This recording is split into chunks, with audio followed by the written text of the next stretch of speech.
Welcome into PTN Extra. Courtney Mims alongside Mike Irwin here. And Mike, there's a lot of people out there that go, wait, I wish you did Ask Mike more often. Well, guess what? This is kind of like Ask Mike Part 2 today. We're going to be doing some extra questions about fall camp and mainly about offensive coordinator. But the questions come from you, not from... Yeah, not from viewers. They come from me. So there you go. The questions are coming from me. But we're going to talk about offensive coordinator Bobby Petrino and what he had to say just yesterday when we got to hear from him the second time this fall. Now, that will probably be the last time, Mike, because as you and I both know, we don't get to hear from coordinators or somebody assistant needs coaches. to get to Sam Pittman and say, look, you need this guy talking. You know, he's good. And people just hang on everything he says. Every time we have heard him, and it's only been twice this fall, every time we've gotten to hear him, I'm like, man, this guy should be getting to talk. Yes, you do. Learn things from and we're going to talk about that and exactly what we learned from getting to hear from Bobby just yesterday. So, Mike, I'm going to start by getting into the first question for you here, which was kind of Bobby talked about the expectations of things, right? Obviously, with a 4-8 season last year, you want to turn things around and fast. And in years past, especially when Bobby was here before, it was kind of a slower turnaround of things. It took a little bit of time. That's what I've been telling people. Look, all these people that say Sam Pittman is going to be gone by Halloween and Petrino's going to take over and yeah. Look, I saw this as a slower process because Bobby had a losing record his first year here. He had a lot of things to rebuild. The second year they were better. The third year they were a lot better. The last year they won 11 games. There's only been 3 Arkansas teams that ever won 11 games. So it got better every year, and I still think that's what you're going to get with him. It's just that it may happen, it may be the expectations even on his part may be sooner, because when he was asked about that, he said something that I hadn't thought about. And he said, yeah, that first time that I was here, he said, you're dealing with freshmen and sophomore young players trying to develop them. You don't have as many upperclassmen as you do now because you're able to go and get these people out of the portal when you have a problem. You know, you identify where your problem areas are, like the offensive line, and they went in and brought in 3 really good ones that aren't freshmen. They're have experience, playing time. and so he said, because of that, the expectations, even on my part, are that we improve quicker. So maybe this doesn't take as long as I thought it was going to take. I still don't think you can look for being right up there at the top of the SEC, but I have no doubt in my mind that if Hunter Yurachek leaves Sam Pittman in place, and I don't care what all these people say about he's not a head coach. They don't know what they're talking about. He's the guy that's put this staff together. He's also the guy that led a staff which brought in they identified the players they needed to get, and it's not just with offensive line. They came in and did some things on the defensive line. They got some guys in the secondary. They brought in some receivers, even though they were loaded at receiver. This is a totally different team. I mean, I'm in Walmart this morning. There's 2 guys up on one of these elevated platforms that goes up and down, and they're changing lights or something. I don't know. And there's a guy down below talking to them. And they're talking about how this team's not going to be any good. They're going to win 4 games again. And he's going, you guys are crazy. Don't you know who their offensive coordinator is? Do you not know what he did when he was here the last time? So I think Petrino will make a difference. But I still believe whether they win 7 games this year, I think you can expect 9 the next, and maybe 10 or 11.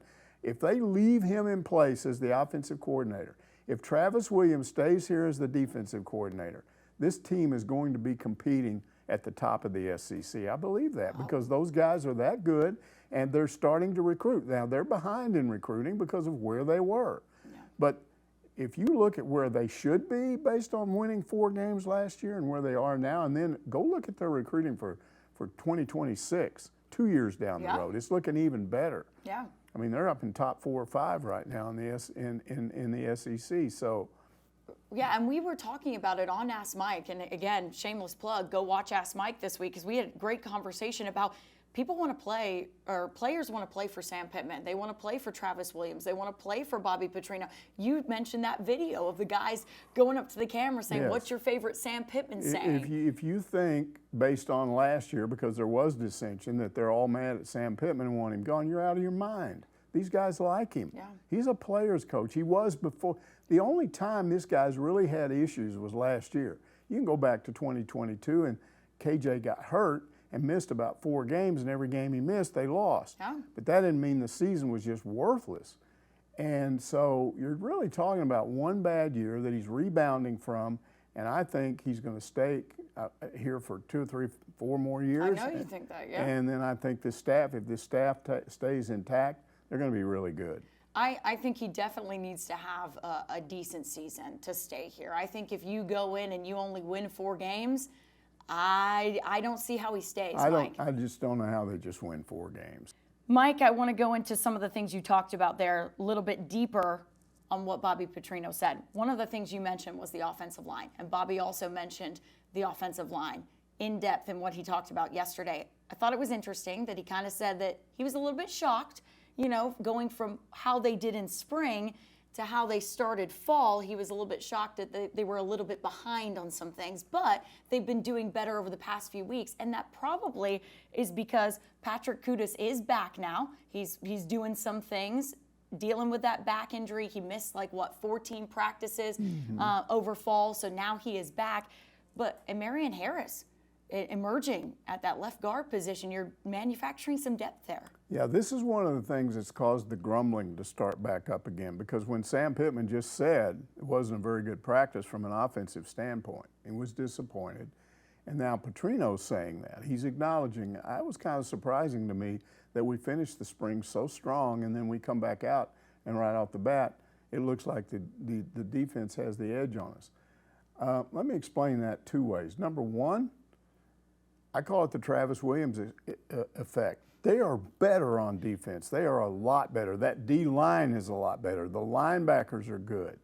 So part of the issue here is that offensive line went up against a bunch of guys that got a lot better over the summer than maybe they did, and they kind of had to adjust to that. I think they had a lot of confidence after that spring, and then they come out and these guys are hitting them in the mouth, and it's like, whoa. But they also had some injuries. And keep in mind that in that second scrimmage, Harris went out too. So you're toward the end, you're working without both of them.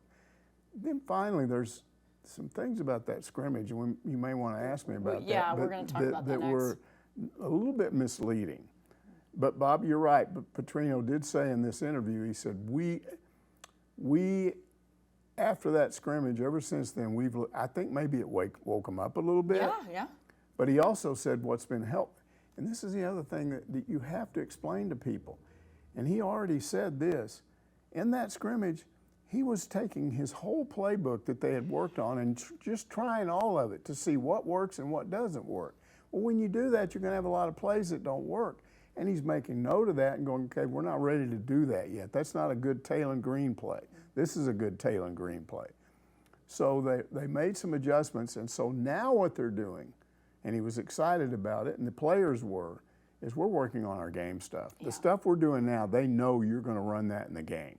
And he said, we've looked better ever since we've started that. Yeah, he said the last 4 practices after that scrimmage, that second scrimmage, have been the best of fall. He said some of the best of fall. And Petrino's not a guy that makes stuff like that up. He wouldn't just say it if it wasn't true. No, he shoots you straight. And you mentioned that scrimmage. I do want to bring that up because some people I saw online were going, wait, how have we not heard more about this? How are people not talking more about the second scrimmage and kind of the misleading stats there? 8 interceptions, 8 sacks. Exactly. They're going, wait, how are people not talking about what Bobby is saying? Well, we did in Ask Mike. I want to say that, and some people did point out that you and I mentioned that second scrimmage and how were some things made. Well, what happened is that this is what Sam Pittman does. He's just giving you an overview of the whole He's team. not getting specific, and he's just throwing some stuff out there. Well, what happened after that scrimmage was a lot of the people in the media that were there started doing their jobs. Somebody told me the other day, he said, you guys don't ever do your jobs. I'm like, you're crazy. You don't understand how hard some of those guys work. They started investigating, looking around, talking to Kyle Parkinson, who the SID who's keeping the stats. And so they find out that, hey, a lot of those sacks and a lot of those interceptions were by the third unit and the second unit. You know, it wasn't there. That was the defense. They weren't doing it to the ones. Petrino did say the ones went backwards some. Okay, that's not necessarily good, but it's not like if the ones went backwards. And so the picture that emerges from that scrimmage, You mean the twos went backwards? Twos huh? went Twos went backward. backward. Ones did well. ones were okay. Okay, yeah. You know, Taylor Green, for instance, apparently threw 2 picks, and we didn't know for sure until he said this, but only one of them was a real pick. The other one was off somebody's hands and went into the hands of somebody else, so it's not his fault. So if you're going up against a defense that good, and they are good, and you have 1 pick, and there was an 80-yard touchdown in that scrimmage that we didn't even know about. No, yeah. And so, and there were some running plays that looked really good to me too. So I just think there's been a little bit of misinformation, and people are freaking out because they want to assume they're as bad as they were last year. That's what they want to do, so they can gripe about it. But to be fair, Mike, and we can only infer so much from the stats we are given. We are given just a sheet of paper that lists out things that happen and who did them. It's almost like trying to be a detective. Yeah. All of a sudden you see a video of a guy going 80 yards and you're going, whoa, what's that? He didn't talk about that. Nope, You know? exactly. So I'm just saying that it wasn't as bad for the ones as maybe you thought. Yes. If you're a viewer watching that press conference. Absolutely, but it sounded like Petrino still wasn't happy with the way the offense performed in that second I think what scrimmage. he was saying is, I want my twos to be better. Yeah. Well, you always do, right? You Yeah. want your whole team to be better. But Taylor Green, he did say he thinks some of how they've been progressing as an offense, finding that identity.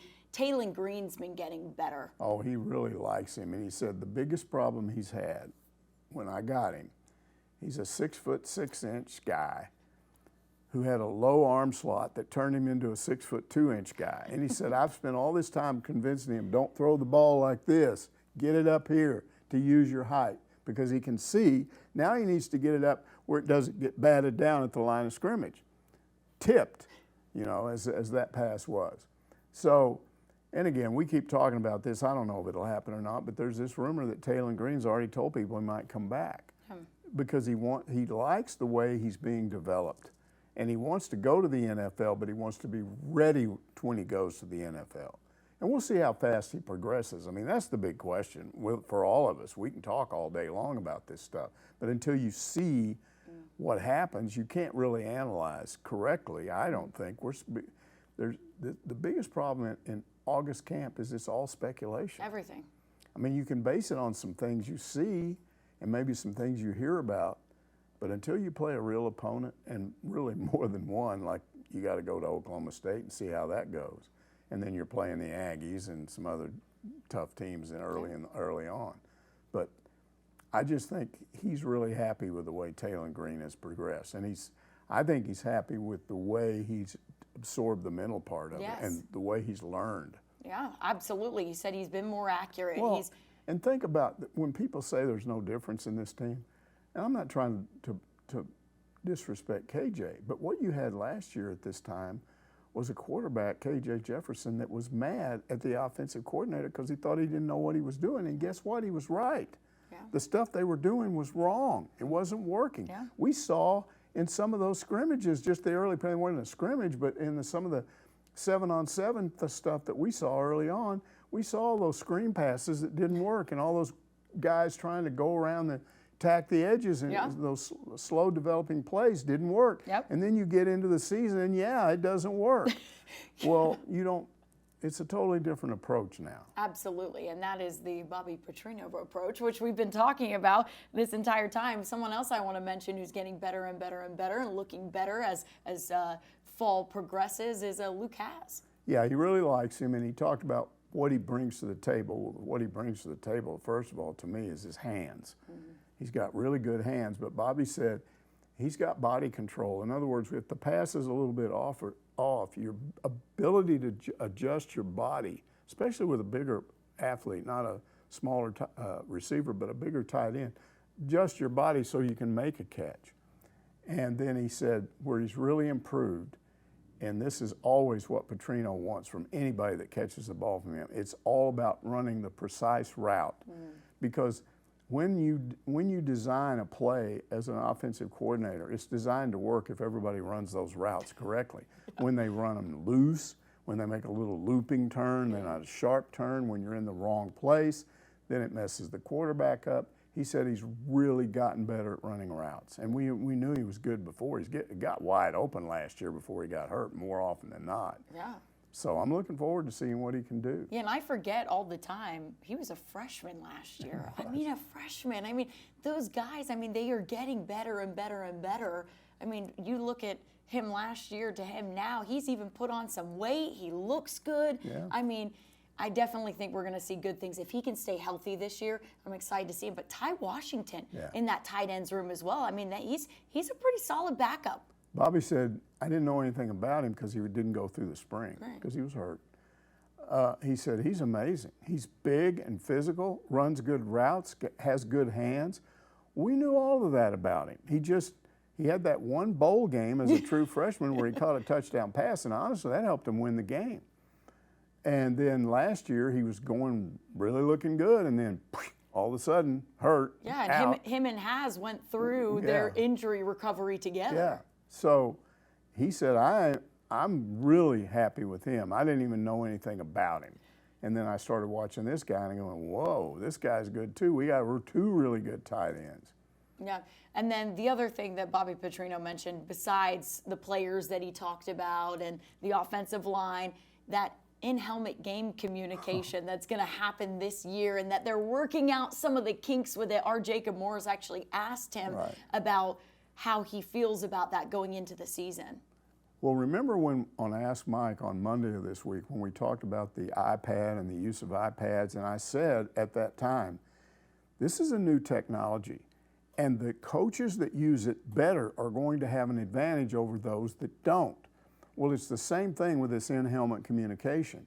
And Bobby Petrino talked about it. He said initially it was a giant headache because it doesn't work right. You're trying to learn how to use it. He said, one of the things I'm telling you right now is we have to be prepared for it to stop working at various times because it's a new technology and they're still struggling with it and making sure. Probably a year or two from now, it'll be old hat. But he said during just a regular practice, he said, I'm the guy that cuts it off. I kind of guess on when it will have to be cut off. So I'm talking to the quarterback, but I'm kind of guessing when I cut it off. He said, when we got into those two scrimmages, it was done automatically. And he said, that's when you learn to adjust. Yeah. And he said, you can get halfway through a sentence and then boom, you know that the quarterback can't hear the rest of what you said. So now you're just sitting there wondering, does he get it? Does he not get it? Did he hear me? Yeah. But because of that, I think what they're going to be able to do, and I think because of that in-helmet communication, when it does get cut off, Taylon Green, he talked about Taylon Green having the freedom to do checkoffs. Now that's every quarterback that can do that. If you have a quarterback that can't do that, you've got a problem. Yeah. And he likes that. And somebody said, well, the offensive linemen have said they liked it. And he said, well, they're not the ones that do this. The quarterback does it. They're just going to do what he tells them to do. But it is this technology. And Petrino seemed to be suggesting this, that it's really important for us to learn how to use this. Yeah. Because if we don't, so we're going to be playing against somebody else that's using it better than we do, and they'll have the advantage over us. So he certainly understands the importance of using it. It's important enough that he said last year he liked being up because it's been a long time since he was just an offensive coordinator. Yeah. He was the head coach. You got to be on the field as a head coach, and you're calling the plays. But he said he kind of liked at A&M being upstairs because he said you're out away from all the chaos. People aren't talking in your ear and running around, and you can think better and see better up there. But he said you can't do the in-helmet communication from up there. So he said, I got to be down there. And he said, I also want to be down there because I want to look in the eyes of a quarterback when he comes off the field and see that he understands what I'm saying. You talk to somebody over the head. You've seen guys that come off the field and put the headset on and you're talking to them. But you're just probably looking at their back while you're upstairs. While they're talking to them, and you can't see the reaction that they have to what you're saying. If you're looking at somebody in the face and you're telling them, you can tell if they don't get it. They don't understand what you're saying. You can talk to them straight on. Right. Yeah. So I just think all of these things are interesting, that he's going to be on the field. He's not going to be in the booth. Why he's going to be down on the field. Yes, we got to, And nobody even asked him about the iPod thing, but I guarantee you the that's iPad thing. You keep iPod. saying I do. iPod. I don't know why, because I'm more familiar. I don't have an iPad. No, but I have an iPod in Yeah. my house. I have iPods, and I keep saying iPod. Travis Williams said he got you, though. He did. knew what He you were did. saying the other day. But that's why I do that, because I don't have an iPad, Yeah. but I do have an iPod. An iPod, exactly. Mike, we just touched on some of the things that Petrino said, but that full press conference is on our Right. website right now on our YouTube page. You can go and watch it. I do want to end really quickly because we have a little bit of time, okay? And so I really want to get your thoughts on this. But the SEC basketball schedule, we knew the opponents, but now we know the exact dates for everybody at home who hasn't seen it. Our amazing director is going to pop that up for us. There you go. That's half of this SEC basketball schedule for Arkansas right there. They kick off that SEC slate at Tennessee, and then you see the month of January there. I know a lot of people mentioning the February 1st date at Kentucky, I was though, watching Mike. Coach Z on the internet analyze this, and he said right off the bat, Tennessee's a tough place to play. Yes. He said it's better to play them right there because the students aren't there. So it helps. Yeah. So That's it helps. a good point. He said you want to go on the road when the students aren't there. That's so a good point. I so like that. that. Was good. What I like, I think, and we're going to have to go through this. I think. Well, Okay. it's a new concept, but I understand why it's done. It's to keep this travel thing the way, more. What they're going to do is you're going to play 2 games at home, 2 games on the road, Yes, 2 games at home, 2 games yeah, on the. So yeah. you get into a routine or a rhythm, and I think they're experimenting with that and seeing how that works. But I think that's going to be good. So we were talking about what's the biggest game at home. And Evan thought it would be Texas. I still think it's probably going to be Alabama. I think it's they gotta don't be like Nate Alabama, Oates. yeah. Hog fans don't like Nate Oates, so he'll come in here and hopefully beat Alabama. And Oh, yeah. send That would be Oates. great. I think that's going to be one that a lot of fans are going to want to go to. I don't think there's the anti-Texas thing so much with other sports as it is with football. It's still there, but it's more intense in football. I'm just telling you. No, it is. You're right. But I think it is there in other Oh, sports. it's still it'll be a big deal to play Texas here. Yeah. And in basketball, but it's just not going to be the intensity. I hate you guys. We want the horns down and all that. Maybe Not- it will be because Tremont Mark is coming back to Bud Walton Arena We'll on that see. second I matchup with don't Texas. think fans remember much about last year. They probably go, "Oh yeah, didn't he play for us?" Oh, okay. Yes, yeah. I think some fans remember. I think some fans remember. But you don't think it'll be as big I as... don't think it'll be like playing Texas here in football. I'm not saying it's not big. I just don't think it'll be the biggest home game of the year. I think for me it's the same as you. I think it'll be that Alabama game, just because I think they'll go into the season with a lot of preseason hype and When Kentucky comes in next year, that would be big. yeah. I still don't understand. The SEC absolutely dropped the ball on this. They should have had them play it twice. That's what I would have done. I would have absolutely. I mean, it's an automatic big deal game. It's a draw. I don't know what they were doing, thinking there. I mean, I get the appeal of Cal returning to run, Sure. but bring Kentucky here too. Sure, Come on. absolutely. I mean, that would have been huge. The fans would have gone nuts. I mean, I just don't know how you drop the ball on that. It's really not fair, honestly. It really isn't. I agree with you there, Mike. We're going to talk a lot more about basketball when we get a little bit closer to the season. I know a lot of people want to know what's going on with football, and we're going to respect that. We're what, 8 days out from the season opener now? I mean, it's been a long summer. It's The only, been a the long only, summer. the only real things we've had from a competition standpoint, soccer started, Soccer did start. so that's underway. Yep. And there is a football game this week. Doesn't involve Arkansas, but then next week, and then every weekend for the rest of the year, there's football. And there you go, and we can all rejoice over that. Am I right? And shout out to soccer, Mike. They have a big matchup coming up this Thursday do. night. It's a top 10 matchup against Michigan State. And go on the road. And they go on the road for that one. That'll really prove what Colby Hill's squad is about this season if they can go there and beat them. So shout out to soccer. Shout out to volleyball. They're also starting their season next week.